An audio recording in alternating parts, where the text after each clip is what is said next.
किसी न किसी रूप में साधना अवश्य करते हैं।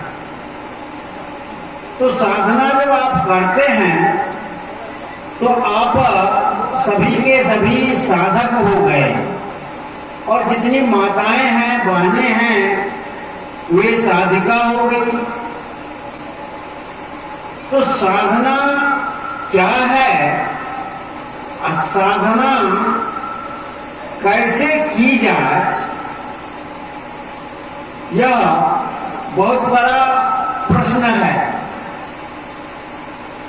लोग अनेक तरह के अपने अपने मत के अनुसार जो जिसको समझ में आया वह कर रहा है, और उसी को वह साधना के कई प्रकार हैं। जैसे बाह्य साधना, आंतरिक साधना और आत्मिक साधना। बाह्य साधना क्या है कि आपके जो यह शरीर है, इस शरीर में 10 इंद्रियाएं हैं, 5 ज्ञान इंद्रियां हैं और 5 कर्म इंद्रियां हैं। तो जो 5 ज्ञान इंद्रियां हैं और 5 कर्म इंद्रियां, दोनों ज्ञान इंद्रियों के द्वारा भी और कर्म इंद्रियों के द्वारा भी क्रिया होती है। क्योंकि बिना क्रिया के आपका यह शरीर नहीं रह सकता, किसी न किसी रूप में आप क्रिया करेंगे ही। तो जो बाह्य साधना है, उस बाह्य साधना में जो 5 कर्म इंद्रियां हैं, उन कर्म इंद्रियों से कोई गलत काम न हो, किसी को क्षति न पहुंचे, किसी भी रूप में कष्ट न देना कर्म इंद्रियों द्वारा, ये बाह्य साधना का रहस्य है। मैं पूरी साधना के विषय में बता नहीं सकता, क्योंकि 20 मिनट के अंदर ही अपनी बात रखूंगा। तो ये बाह्य साधना के जो कर्म इंद्रियां हैं, वह कर्म इंद्रियों के द्वारा क्यों किसी भी जीव को कष्ट न पहुंचे, किसी भी प्रकार से, ये बाह्य साधना के एक भाग। बाकी वह जो परम सत्ता है, जिसको परम तत्व कहते हैं, जो सद्गुरु सबके हृदय में निवास कर रहे हैं, निरंकार रूप में, निर्गुण रूप में, वह सद्गुरु, वह आत्म तत्व, वह परमात्म तत्व नाम अलग अलग आप दे सकते हैं। कबीर साहब ने कहा है कि जाकर नाम अकहुआ भाई, ताकर कहा रमैनी गाई। वह जो परम तत्व है, जिसे हम सद्गुरु कहते हैं, परमात्मा कहते हैं, आत्मा कहते हैं, वह तो अकह है, कहा नहीं जा सकता। ताकर कहा रमैनी गाई शब्द का, रमैनी से यहाँ तात्पर्य है जितनी भी बैखरी वाणी है, चाहे वह वेद में हो, पुराण में हो, कुरान में हो, बाइबिल में हो, इंजिल में हो, गीता में हो, बीजक में हो, कहीं भी हो, जितने भी, चाहे हम प्रवचन के माध्यम से हो, भजन के माध्यम से हो, जो भी वाणियां बोली जाती है वह बैखरी वाणी, वह रमैनी के अंदर आता है। ताकर काह रमैनी गाई, अर्थात शब्दों का वहां पहुंच नहीं है।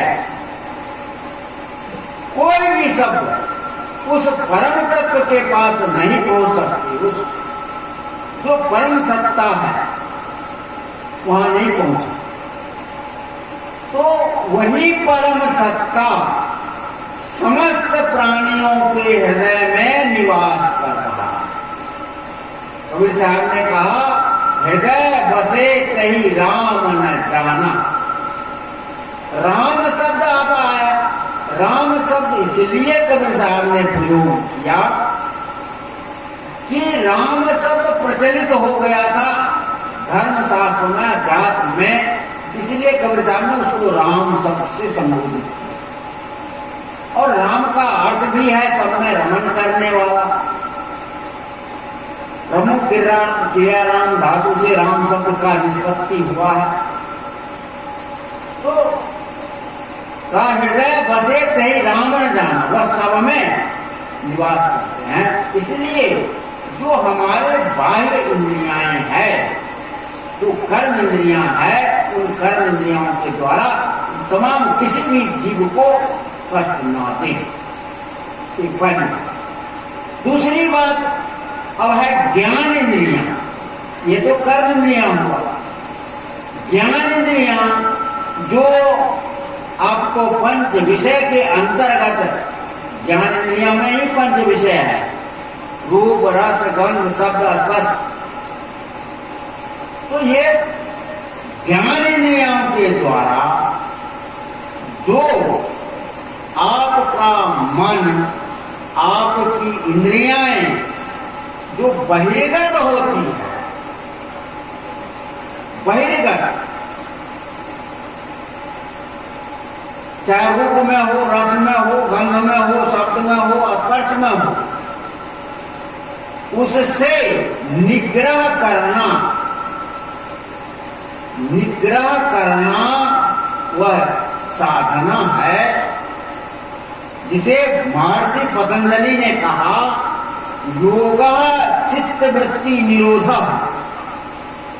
योग क्या है? तो चित्त की वृत्तियों का निरोध योग है। तो चित्त से या पांच जो ज्ञानेंद्रियां हैं, इसी से संबंधित चित्त भी है, इसी का प्रेरक है, मन है, बुद्धि है, जो ज्ञान इंद्रियों का नियंत्रण कर वो बहिर् विषय में ना जाए, पंच विषय में ना जाए। इसके लिए तमाम हमारे संत महात्माओं ने जप, जैसे आप जप करते हैं, ये बाह्य साधना, स्थूल साधना है। साधना के स्थूल साधना जप करते हैं।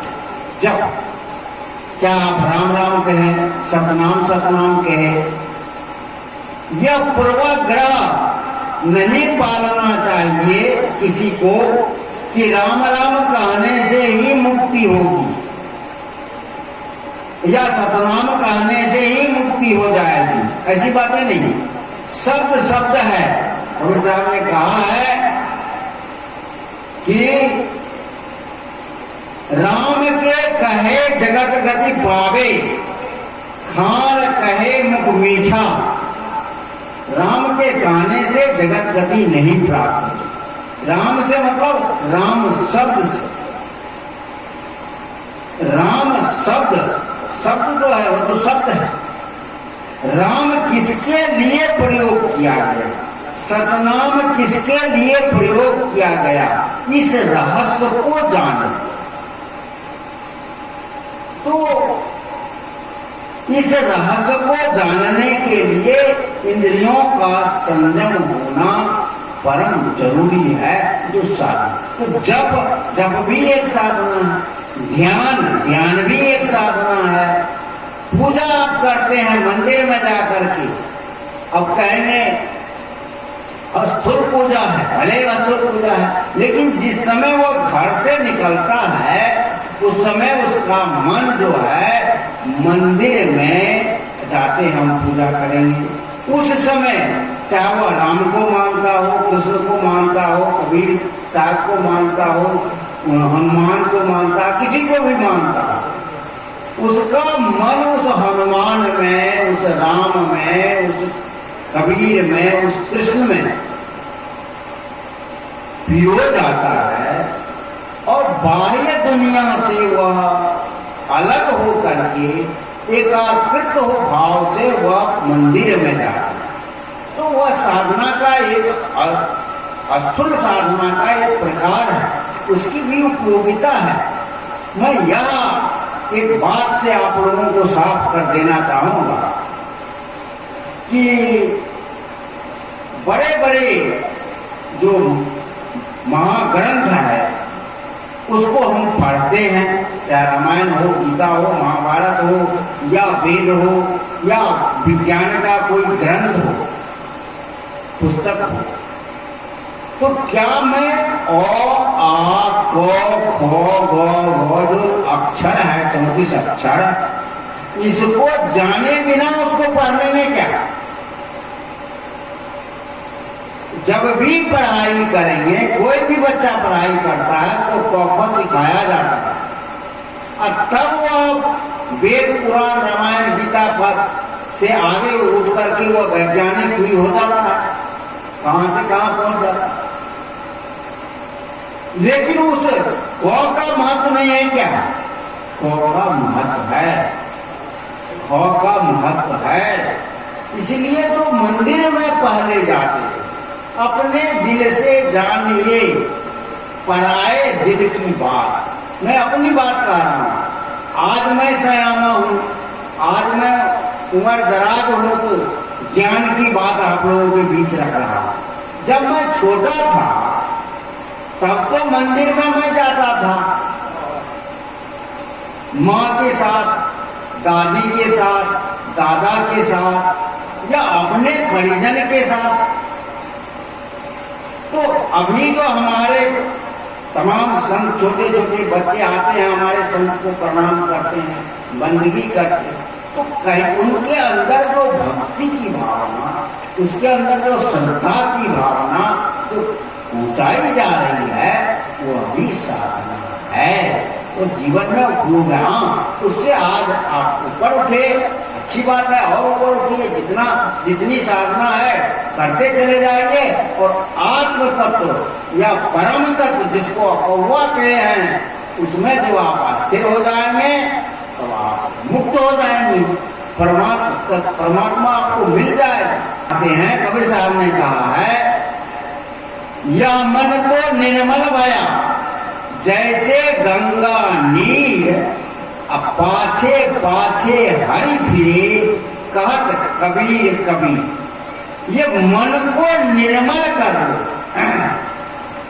मन की तरंग मार लो, बस हो गया भजन, आदत बुरी सुधार लो, बस हो गया।